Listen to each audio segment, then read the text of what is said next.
In 1996, Toby Hatfield, brother of legendary Nike and Air Jordan designer Tinker Hatfield, was working at Nike as a footwear developer. At the time, Nike was in a state of rapid innovation, and Toby Hatfield wanted his chance to push the envelope even further. While on business in Korea, Hatfield was in a production meeting for Nike when the group was then given multiple pairs of recently released shoes. Hatfield recalls the meeting. "When I put the shoe on and stood up, the ankle collar splayed out. Then Toby Hatfield remembered a focus group he recently received feedback from. The group stated that they wanted a shoe that would fit immaculately. A running shoe that would make you feel like you're running barefoot, but with the same comfort that Nike is known for." And thus began the 4-year journey of designing one of Nike's most innovative shoes, the Nike Air Presto.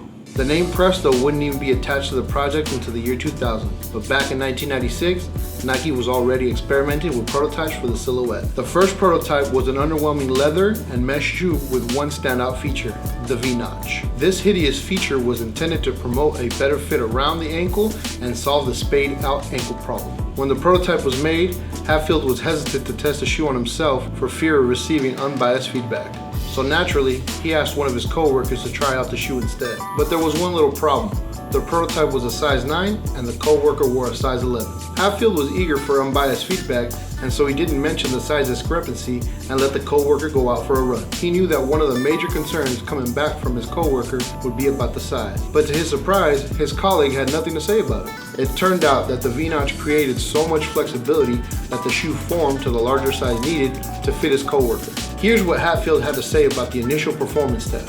"Suddenly, there was more give throughout the shoe to flex and bend with every step and stride of the runner. Instead of the runner's foot being housed by a rigid construct of leather and mesh, the sneaker responded to their movement." The concept of the Presto continued to be developed over the years, but under a bunch of different project names.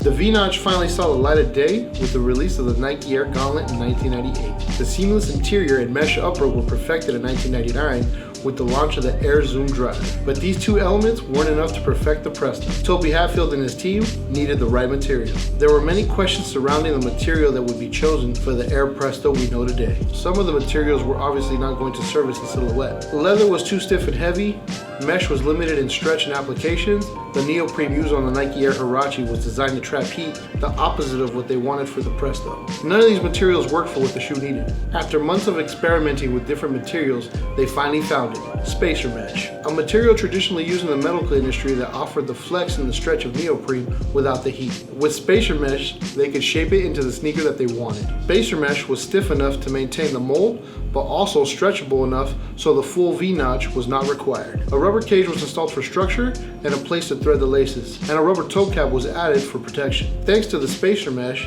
traditional sizing for the shoes were abandoned, and Nike decided sizes would run from extra small to extra large, similar to t-shirts. Now Hatfield and Nike had a shoe, but there was one thing missing: the name.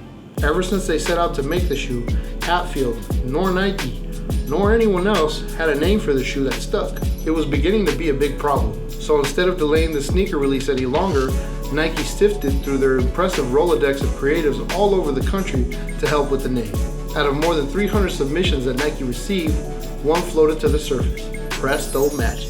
The spacer mesh was magically flexible, so much so that it was like a magic trick that you would perform and say Presto after. The name stuck, and the shoe was ready for the public. 13 colorways of the sneakers were released all at once, and each colorway had its own animated TV commercial. 12 of those 13 colorways were given the most bizarre names: Abominable Snowman, Brutal Honey, Catfight Shiner, Jack Mackerel, Migraine Fly, Orange Monk, Presto Bill, Rabbit Panda, Roll Kyle Bassus, Shady Milkman, Trouble at Home, and Unholy Cumulus. The 13 colorway remained unnamed, and don't ask me why, because I don't know. The odd names, along with a creative TV ad campaign, plus the timing of the 2000 Sydney Olympics, made the sneaker an instant success. But strangely enough, the Presto lost its momentum quickly. Not because it was received poorly, but simply because Nike decided to prioritize a different running sneaker program: Nike Free Run.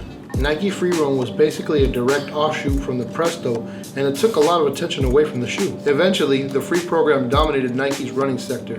The Presto only sat on the throne for 1 year before being replaced by other silhouettes. It would be at least another decade before the Presto would return to the culture with the credit it deserves. In the meantime though, there were some bizarre moments for the Presto. In 2001, Nike created a handful of pairs for the legendary rock guitarist Eric Clapton, who wore them on his world tour. The colorway featured a cream lace cage that was a tribute to Clapton's celebrated band Cream. And then in 2008, probably the strangest collab for the Air Presto line was a pair with the official branding for the Sex and the City movie. The best moment from this bizarro decade and a half of Presto history was the follow-up TV spot for the sneaker, and arguably one of the best sneaker commercials of all time. I'm sorry guys if I butcher this, okay? I'm not French and I don't speak French. Le poulet, le collier, which translates to angry chicken.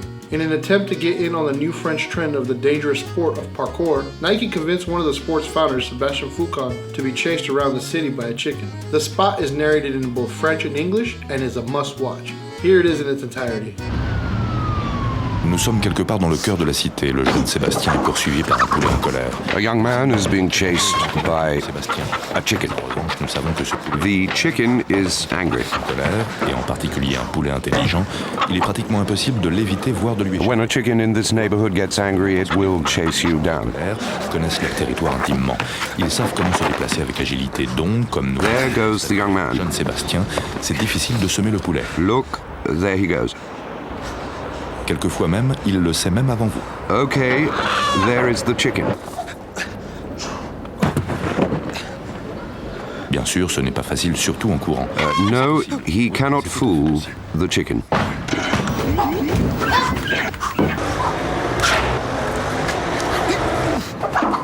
Il est tout à fait possible But de semer wait. un poulet ou même de vous échapper si vous pouvez vous montrer plus intelligent que lui.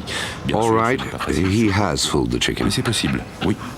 Finally, in 2015, Nike began rolling out the OG colorways again and revisiting some Olympic-inspired colorways in the summer of 2016. But it wasn't until September 2016 that we saw the full power of the Presto. As fall hit in 2016, a collaborative trio of Air Prestos dropped with the apparel brand Acronym. The German company is known for using highly technical fabrics on forward-thinking silhouettes, experimenting with drapes and shape. Nike let them go all out on the Presto.